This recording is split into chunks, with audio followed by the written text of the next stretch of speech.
и это выходит вот на первый постулат в речи и послании Путина, что у нас социальное государство. Значит, речь идет о том, что в Германии сегодня каждый работающий в социальной сфере — это 9-й человек, занятый в производстве, в той или ином виде деятельности. У нас в Красноярском крае сегодня в социальной сфере работает всего лишь 15 тысяч человек. Это 0,5% от всего населения края. Вот разрыв. Там 90%, это самое, как бы только, поэтому, значит, здесь говорить о том, что сегодня еще натравливают людей на работников социальной сферы. Нет, я не на работников. Вот, потому что речь идет, вот у нас в крае только началась подготовка социальных работников. Несколько вузов.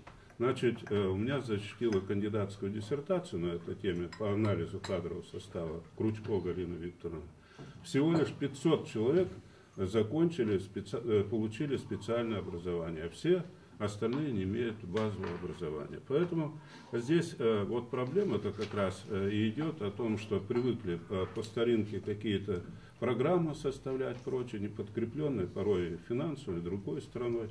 То есть проблем очень много в этом отношении. Здесь, очевидно, вопрос идет наоборот, наращивание сферы социальных работников, причем квалифицированных. Это вот первое. Второе, ну, как бы там ни было, ведь мы должны реально смотреть.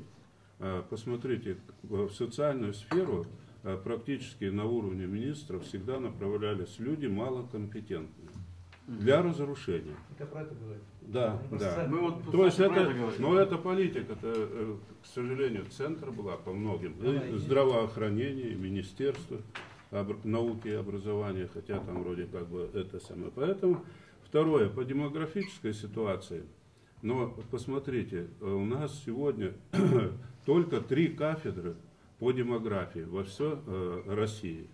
3 кафедры в высших учебных заведениях. То есть эта тема, она никогда не прорабатывалась. А если говорить, значит, вот тот русский крест, так называемый, с 93-го года, значит, у нас смертность превышает рождаемость. По оценкам вот тех людей, которые работают, значит, как раз на этих кафедрах, потребуется 30 лет, чтобы переломить ситуацию. То есть, и, конечно, мне трудно судить, но, может быть, это, конечно, общество идет какой-то, переживает свой период, скажем, от выживания к самосохранению, может быть, так назвать эту программу. Но следующий этап от самосохранения к развитию.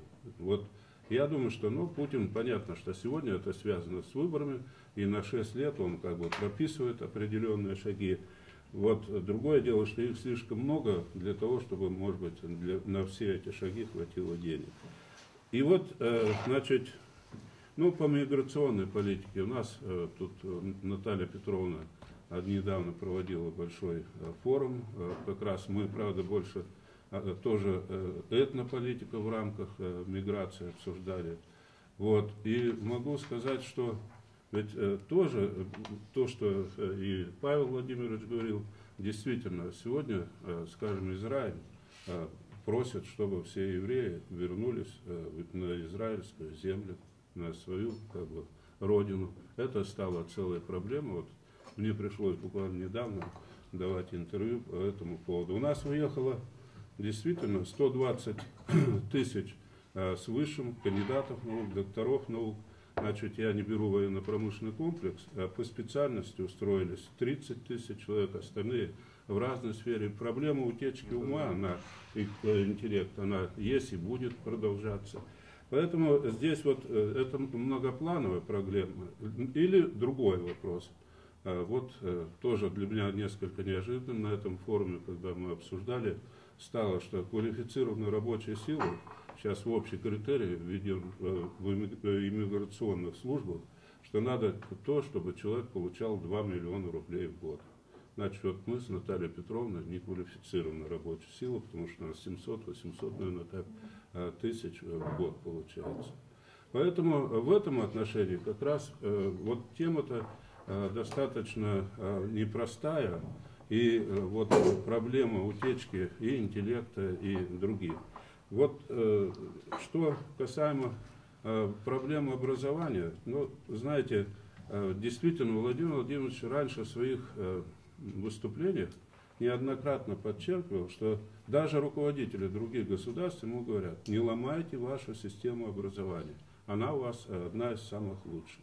Что говорит, в Финляндии по 60-м годам также система образована, единственное, у них преподавание ведется на английском языке, на 2 языках.